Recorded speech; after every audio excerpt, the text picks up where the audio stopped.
কি দারুণ বিকালবেলা বল ফানিয়ান। দারুণ বিকালবেলা।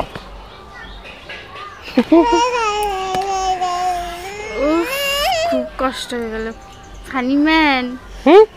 কেন কষ্ট হয়েছে কেন বুদ্ধি বলো বলো। জানো সব কাজ সংসারে এত কাজ আমরা একা করতে হয়, কতটা কষ্ট হয় বলো। অনেক কষ্ট গো। তাহলে বলো তোমার দাদা হাফ করুক আমি হাফ করি, ভাগাভাগি করে নি কাজ। সে তো ভালোই হয়। তাহলে একটা বুদ্ধি দাও। ঠিক আছে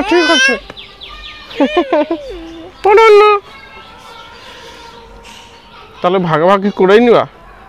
হ্যাঁ দাদা তুই ভাগাভাগি করেই নাও। তুই লাস্টে এসে আমাকে বিপদে ফেলবি দেখছি।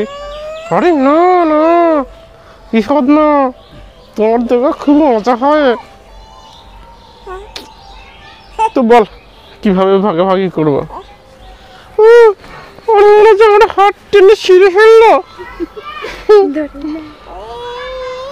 বল তাহলে ওদি তুই একটা কাজ করে বুঝলে।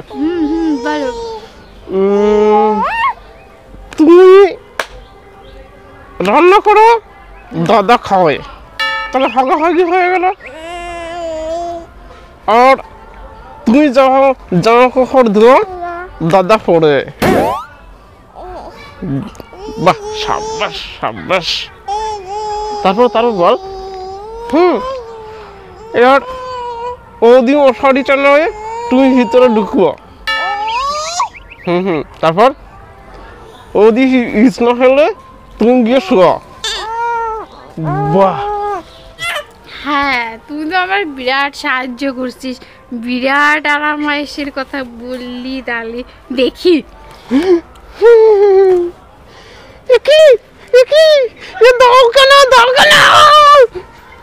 এই ফানিম্যান কোথায় গেল রে?